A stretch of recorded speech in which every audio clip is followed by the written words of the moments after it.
mengucapkan Bismillahirrahmanirrahim. Assalamualaikum warahmatullahi wabarakatuh. Alhamdulillahirabbil alamin. Shalatu wassalamu ala asrafil anbiya'i wal mursalin wa ala alihi washabihi ajmain. Amma ba'du. Pertama dan terutama sekali, marilah kita sama-sama memanjatkan puji dan syukur kepada Allah Subhanahu wa taala, yang mana pada kesempatan yang sangat berbahagia ini kita masih diberikan kesempatan dan kesehatan kepada kita semua, sehingga kita dapat berkumpul bersama-sama di salah satu rumah Ibu KPM PKH, yaitu dalam rangka kan kelompok atau P2K2 sebagaimana merupakan salah satu kegiatan rutin yang wajib kita lakukan dan ibu-ibu mengikuti, yang mana kami pendampingi memfasilitasi kegiatan pertemuan kelompok. Kemudian salawat beriring salam juga tidak lupa kita panjatkan kepada kearifan kita Nabi besar Muhammad SAW, yang mana beliau telah bersusah payah membawa umatnya dari alam kebodohan ke alam yang berilmu pengetahuan seperti yang saat-saat kita rasakan ini. Yang saya hormati teman-teman pendamping yang sudah berhadir juga berkenan membantu saya di sini dalam rangka kelompok. Kemudian yang saya hormati juga ibu, para keluarga penerima manfaat atau KPM PKH yang ada di desa setempat. Baik, sebagaimana mestinya di sini kegiatan pertemuan kali. Baik, ibu-ibu, kita lanjutkan lagi ke modul yang selanjutnya, yaitu tentang mengelola keuangan dan perencanaan usaha. Ini tentang pengelolaan keuangan dan perencanaan usaha. Di sini mungkin kita menjelaskan tentang bagaimana kita mengelola keuangan. Keuangan ini yang dimaksud ialah keuangan rumah tangga, ya, keuangan ibu-ibu yang ada di tangan ibu-ibu sendiri atau di keluarga ibu-ibu. Bagaimana kita cara mengelola keuangan tersebut agar bisa kita manfaatkan. Kalau memang bisa lebih dari yang kita makan sebagai konsumsi kita, mungkin bisa kita jadikan sebagai sedikit tambahan modal usaha atau membuka usaha. Nah, seperti itu. Yang dimaksud dengan membuka usaha ini tidak mesti misalnya dengan usaha yang besar, ya. Usaha-usaha kecil pun menjadi salah satu bahasa usaha juga seperti itu. Bukan mesti ini kalau usaha ini harus dengan modal yang selalu besar. Nah, itu berpikirnya. Nah, di sini saya menjelaskan yang dimaksud dengan pengelolaan keuangan dan perencanaan usaha, yaitu di sini kita misalnya memiliki keluhan tidak ada uang. Pasti yang terpikir dalam ibu-ibu kalau nggak ada uang apa? Coba ibu-ibu meminjam, ya, meminjam. Nah, ketika kita memutuskan untuk meminjam, nah tentu kita ini berpikir ini kita mau meminjam ke mana ini? Apakah misalnya nanti ke pribadi, ke orang, ke tetangga misalnya, ataupun ke pihak ketiga, misalnya nanti bank atau nanti ada tempat-tempat yang simpan pinjam kayak gitu, ya kan.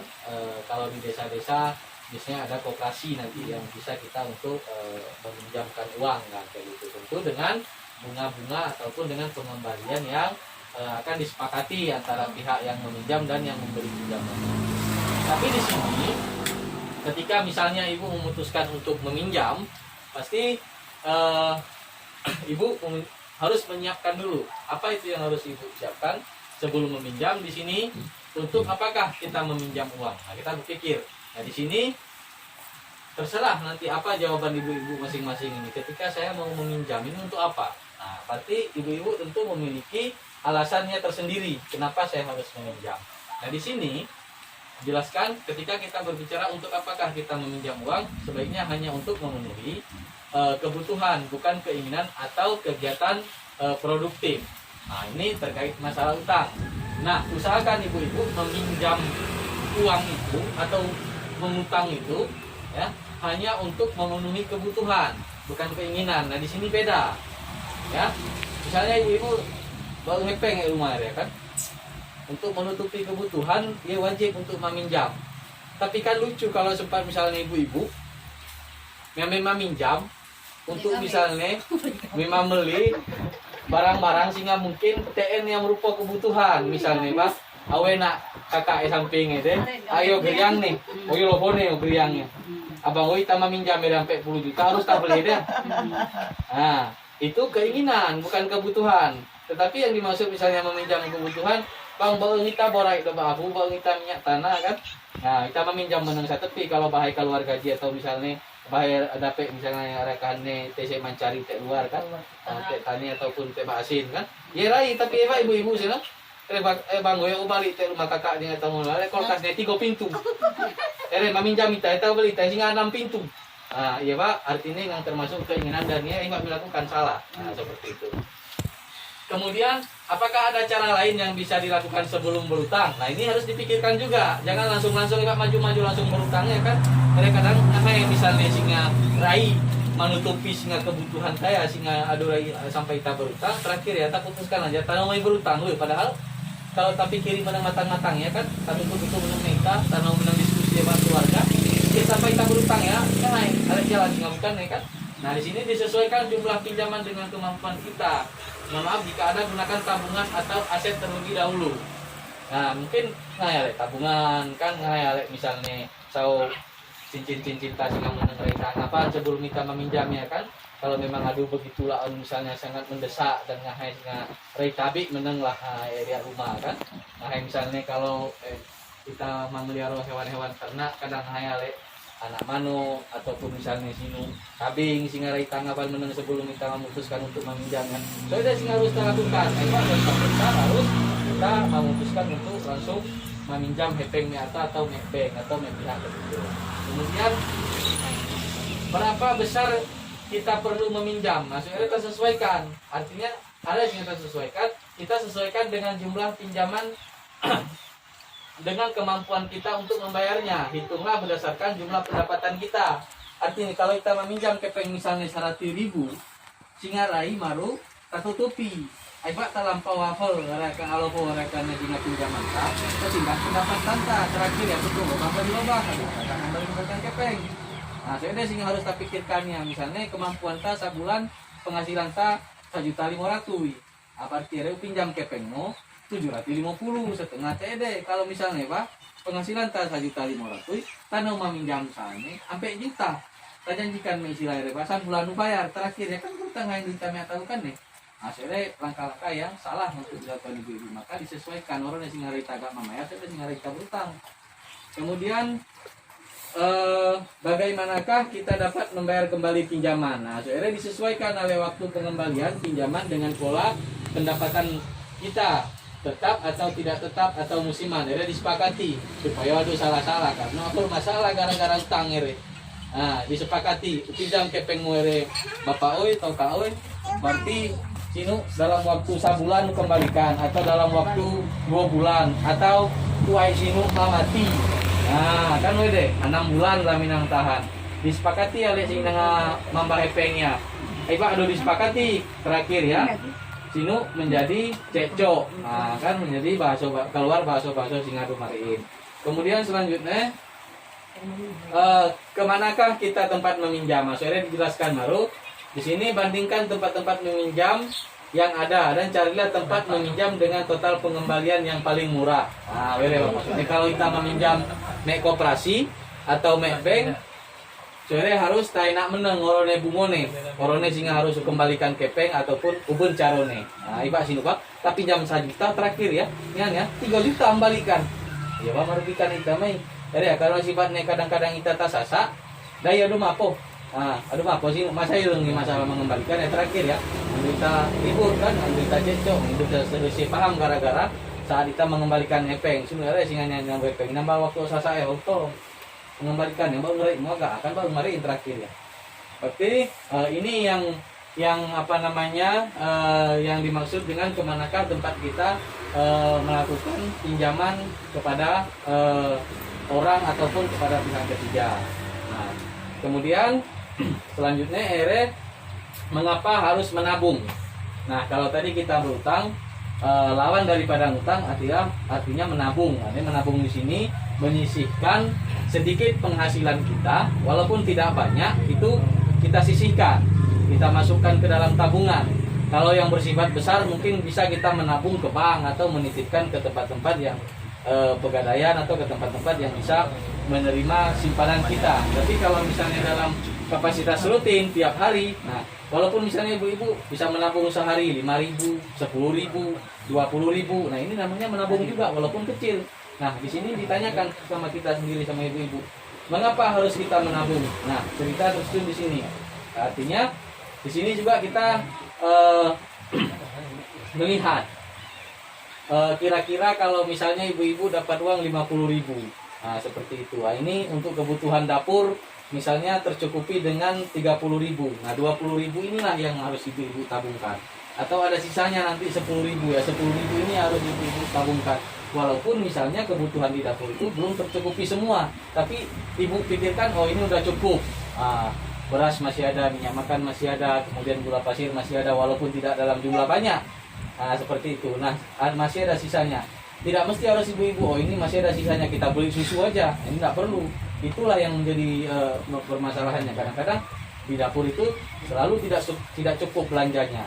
Kenapa tidak cukup? Ya kalau kita cukupkan semua, harus ada misalnya lagi wortel, harus ada kol banyak-banyak, nah, kan nggak cukup itu.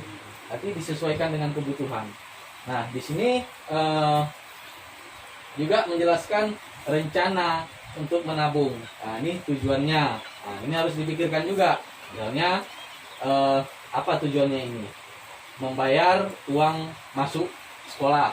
Misalnya anak tamat SD ke SMP, SMP ke SMA, SMA ke kuliah. Nah, buat perencanaan, misalnya anak-anak ibu di sini sudah ada yang mau masuk ke SD atau sudah ada yang mau masuk kuliah, sudah tamat SMA. Nah, mulai dari dia kelas 1 atau kelas 2, ibu harus sudah merencanakan.